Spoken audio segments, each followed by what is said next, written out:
nous allons écouter donc Patience, qui a un titre du groupe Océan que l'on accueille juste après. Donc c'est de l'afro-funk de La Rochelle.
Hello, est-ce que tu m'entends?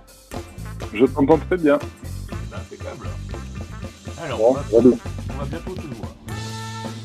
Ouais.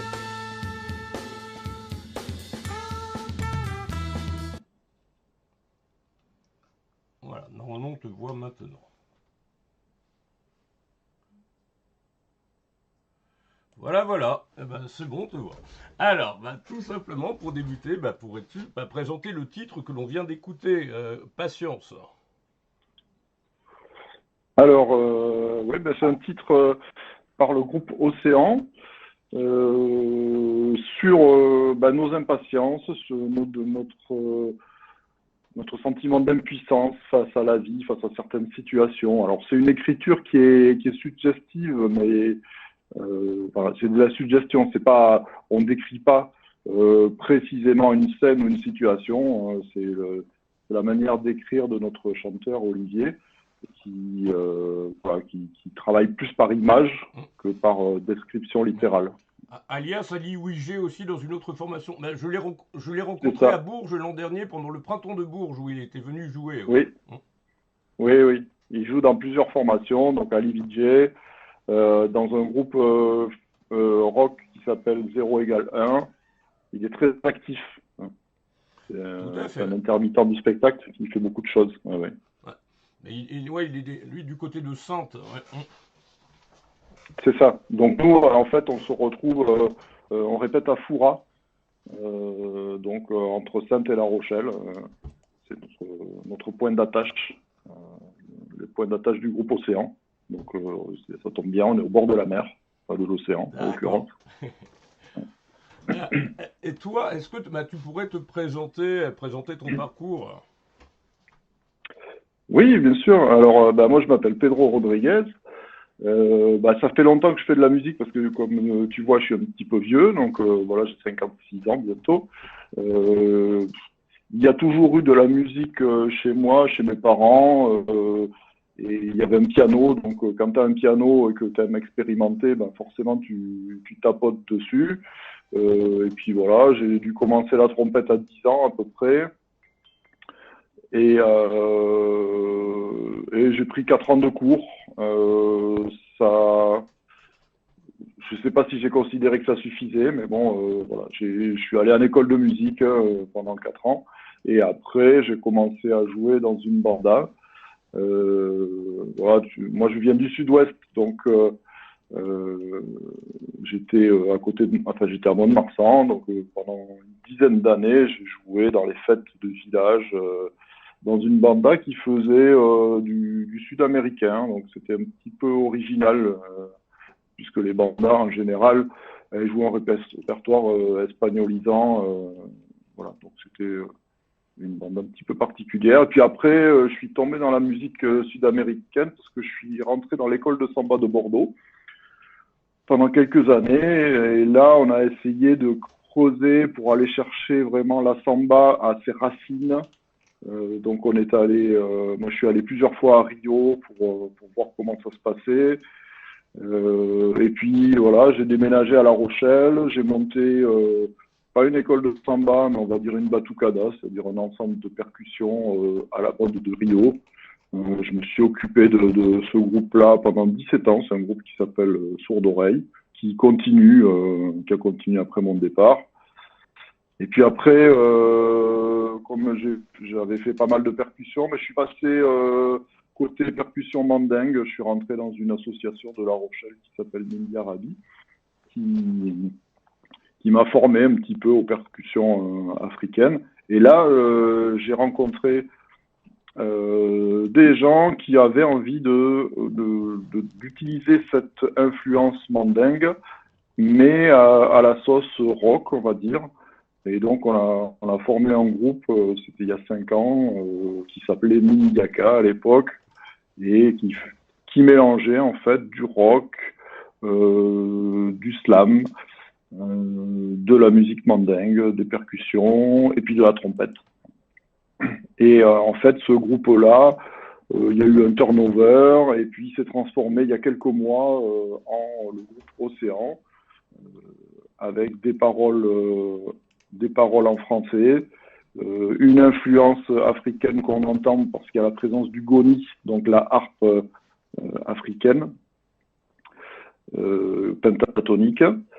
Donc ça donne vraiment une touche très dépaysante. Et puis voilà, on mélange ça avec la trompette et son côté jazz. On a un batteur qui a une influence soul et funk. Et on a un bassiste qui vient du reggae. Voilà, avec un chanteur qui a des influences rock. Donc ça fait un mélange extrême qui est, je pense, intéressant. On est en train de monter un répertoire. Là, on en est au début, en fait. Hein. Donc on fait beaucoup de compos.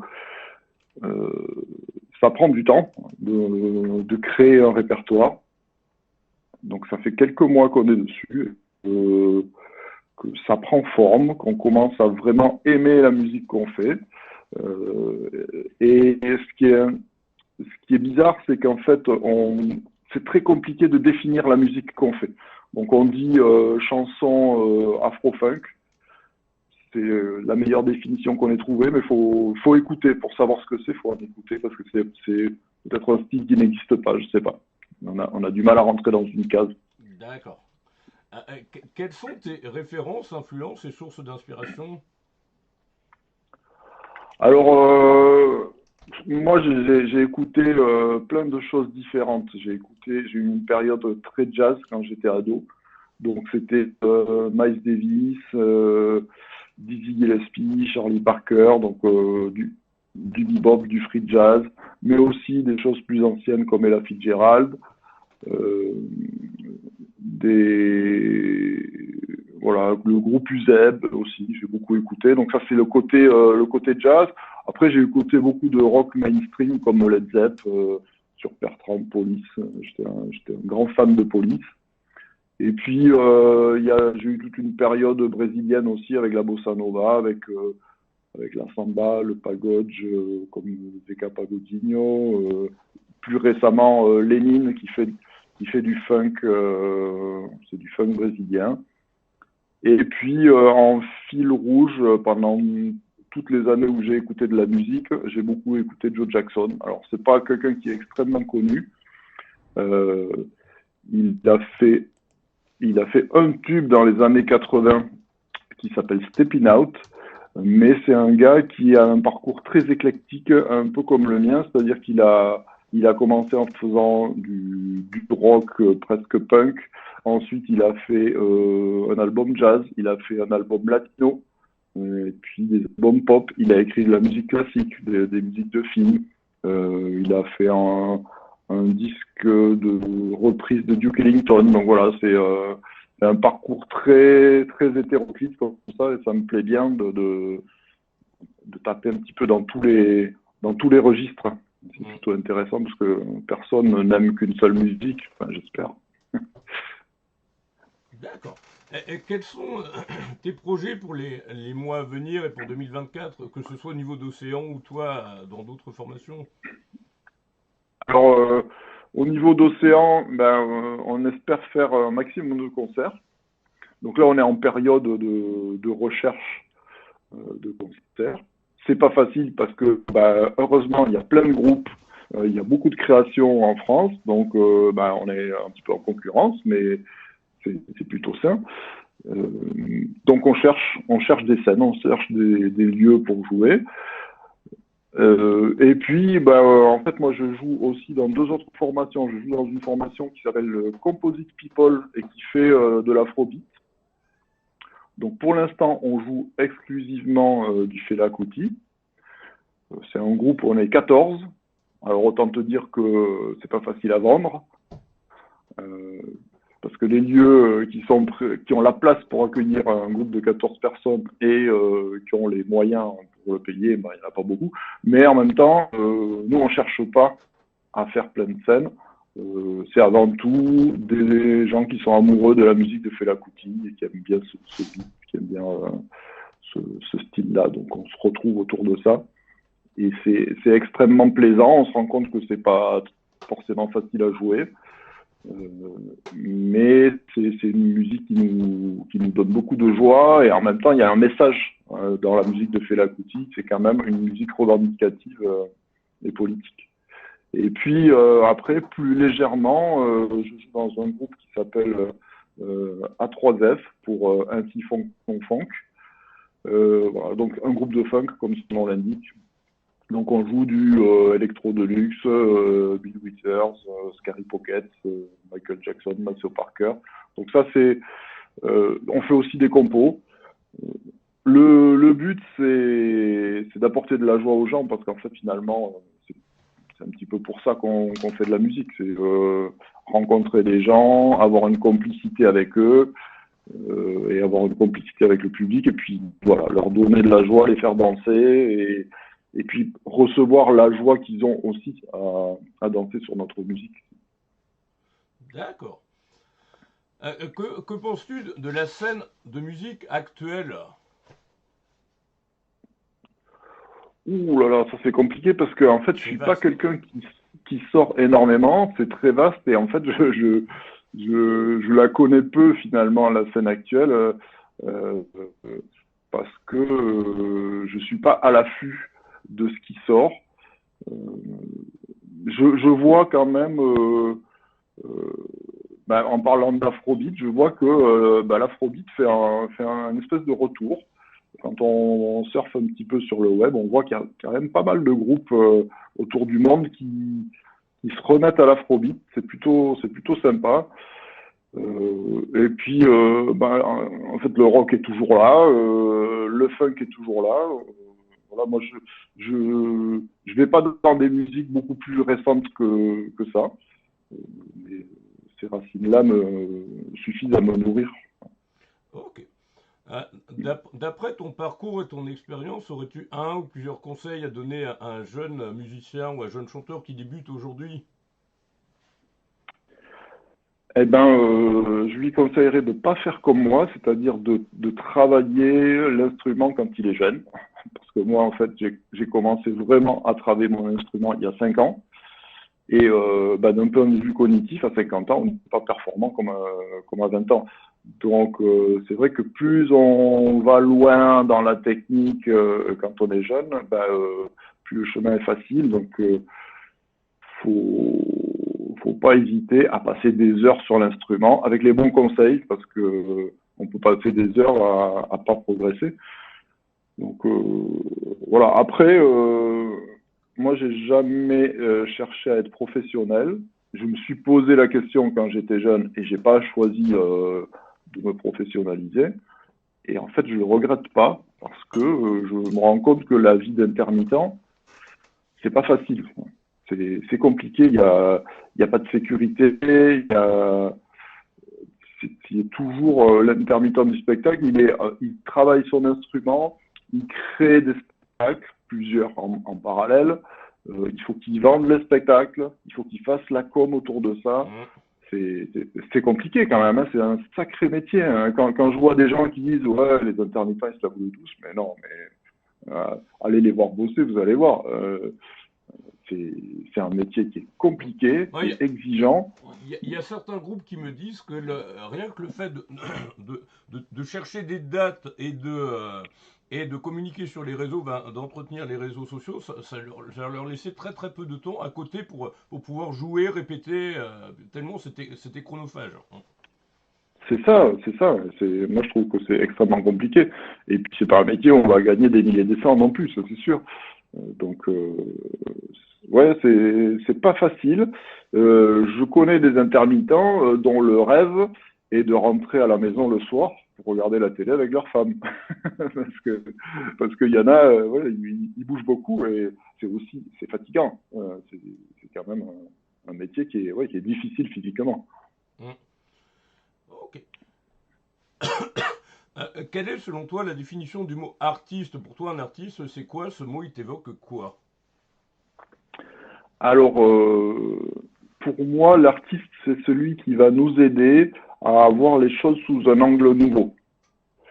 Euh, Par exemple, euh, bon, tout le monde connaît la chanson de Cabrel, La Corrida. Mhm. Moi, je viens du sud-ouest de la France. Il y a des corridas dans la ville où j'habitais, à Mont-de-Marsan. Et j'y allais aux corridas parce que je jouais dans une banda qui jouait pendant les corridas. Et finalement, je me posais pas beaucoup de questions et je regardais ce spectacle-là et ça m'intéressait. Et un jour, j'ai entendu la chanson de Cabrel qui montre la corrida vue sous l'angle du taureau. C'est bête, mais j'y avais pas pensé à cet angle-là. Euh, et ça m'a fait basculer dans le camp de ceux qui disent ouais, la corrida, quand même, c'est un spectacle basé sur la souffrance animale. Et voilà, l'artiste, il est là aussi pour aider les gens à s'interroger. Il ne va pas forcément répondre aux questions, mais il nous aide à nous poser des questions. Mhm. Donc voilà, voir les choses sous un angle inhabituel, je pense que c'est un des rôles de l'artiste. Et puis, il y a un autre rôle qui est nous faire sortir de notre quotidien. C'est un peu un corollaire, mais quand on va à un concert, on vit un moment extraordinaire. Euh, on est, on est complice un petit peu entre gens du public, on est complice avec ceux qui sont sur scène, on regarde la complicité des gens qui sont sur scène, et, et voilà, et on n'est pas dans notre vie quotidienne. Et ça, c'est aussi le rôle de l'artiste pour moi, c'est de sortir du quotidien. D'accord. Et puis, donc, pour conclure, aurais-tu un ou plusieurs messages à transmettre à nos lecteurs, enfin, puisque ça va être retranscrit en texte après, enfin, à ceux qui nous regardent pour leur donner envie de te découvrir, de découvrir Océan et les autres formations dans lesquelles tu es? Alors, pour découvrir Océan, il faut être prêt à faire un voyage, parce que c'est une musique qui nous dépayse. C'est une musique qui va évoquer des images, et avec ces images, vous allez construire votre histoire. La manière dont les textes sont écrits font que voilà, vous allez peut-être juste créer des images dans votre tête en l'écoutant. Vous avez vous allez peut-être réfléchir à ce qu'évoque pour vous le texte. Euh, donc c'est un peu participatif, c'est-à-dire que l'auditeur va être amené à réfléchir, mais l'auditeur il va aussi être amené à danser, à chanter avec nous, parce que on a envie de créer une interaction avec le public. C'est un live, c'est vrai, c'est une expérience qui est pas passive. Elle ne doit Mhm. pas être passive. Elle doit amener celui qui a fait le déplacement à sortir de son rôle habituel. Donc on veut amener les gens, voilà, à chanter, à danser avec nous. Mhm. Un dernier mot pour la fin?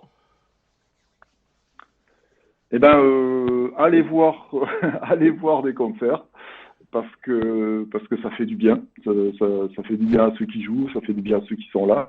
Avec le groupe de funk à 3F, on a fait un concert samedi dernier, un petit concert dans notre salle de répétition. Il y avait 40 personnes parce qu'il n'y avait pas plus de place.